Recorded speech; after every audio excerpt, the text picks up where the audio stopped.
Shalom Bapak Ibu Saudara yang dikasihi Tuhan, selamat pagi. Senang bisa menyapa kita kembali di pagi hari ini. Bapak Ibu Saudara yang dikasihi Tuhan, menurut saya peribahasa zaman dulu yang berkata malu bertanya sesat di jalan sudah kurang tepat kita gunakan hari-hari ini. Karena hari-hari ini malu bertanya ada GPS. Malu bertanya ada GPS. GPS dapat menuntun kita tiba pada tujuan yang ingin kita tuju. Kita tinggal tuliskan di aplikasi lalu mengikutinya, maka kita akan tiba pada tujuan kita. Nah, setujukah Bapak Ibu bahwa Tuhan pun sangat rindu menuntun kita tiap-tiap hari? Tuhan sangat rindu menuntun kita tiap-tiap hari. Pertanyaannya adalah bagaimana caranya Tuhan menuntun kita? Bagaimana caranya Tuhan menuntun kita? Dalam Lukas pasal 2 ayat 1 sampai 6 dikatakan begini. Pada waktu itu Kaisar Agustus mengeluarkan suatu perintah menyuruh mendaftarkan semua orang di seluruh dunia. Inilah pendaftaran yang pertama kali diadakan sewaktu Kirenius menjadi wali negeri di Syria. Maka pergilah semua orang mendaftarkan diri masing-masing di kotanya sendiri.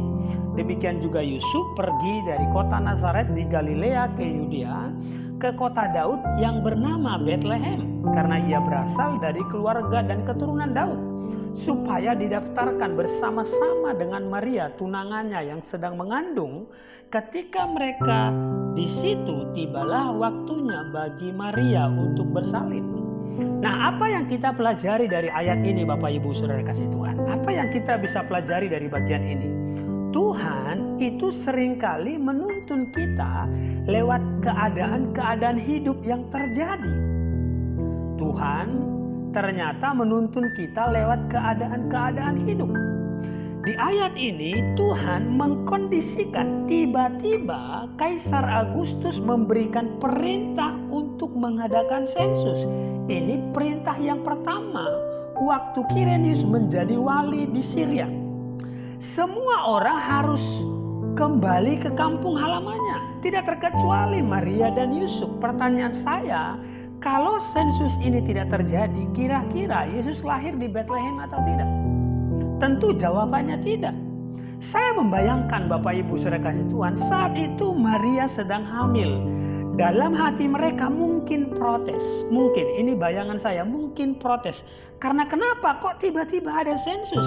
Kenapa baru sekarang ada sensus? Kenapa enggak dari tahun-tahun lalu? Karena, dan mungkin ada sejumlah pertanyaan lainnya. Padahal kalau kita pelajari, itu adalah bentuk tangan Tuhan yang sedang menuntun mereka. Hal itu harus terjadi supaya genaplah firman Tuhan bahwa Yesus lahir di Betlehem. Nah, hari ini Bapak Ibu Saudara yang kasih Tuhan, saya ingin bertanya, keadaan apa yang sedang kita alami? Keadaan apa yang sedang kita alami? Jangan terburu-buru marah dulu. Jangan terburu-buru protes dulu sama Tuhan. Bisa jadi itu adalah tangan Tuhan yang sedang menuntun kita supaya tiba pada rencananya. Masih ingat kisah Yusuf Bapak Ibu? Masih ingat kisah Yusuf? Yusuf itu mengalami banyak keadaan-keadaan sulit. Saya ulang, Yusuf itu mengalami banyak keadaan-keadaan sulit. Tapi ternyata keadaan-keadaan sulit itu adalah bentuk tangan Tuhan yang sedang menuntunnya untuk tiba pada rencana Tuhan. Bisa bayangkan kalau tidak ada keadaan sulit dialami Yusuf, maka dia tidak akan pernah menjadi seorang perdana menteri di Mesir. Jadi Tuhan ternyata memakai keadaan sulit itu untuk membawa dia tiba pada rencananya. Sekali lagi, jangan terburu-buru menghakimi keadaan kita saat ini. Bisa jadi itu adalah GPS dari Tuhan. Ikut saja. Supaya apa? Supaya kita tiba pada rencananya. Jadi keadaan sulit yang kita alami hari ini, situasi yang tidak enak, bisa jadi tangan Tuhan yang sedang menuntun kita supaya kita tiba pada rencananya. Amin. Bapak Ibu Saudara kasih Tuhan, demikian kebenaran firman Tuhan, semoga memberkati kita. God bless you.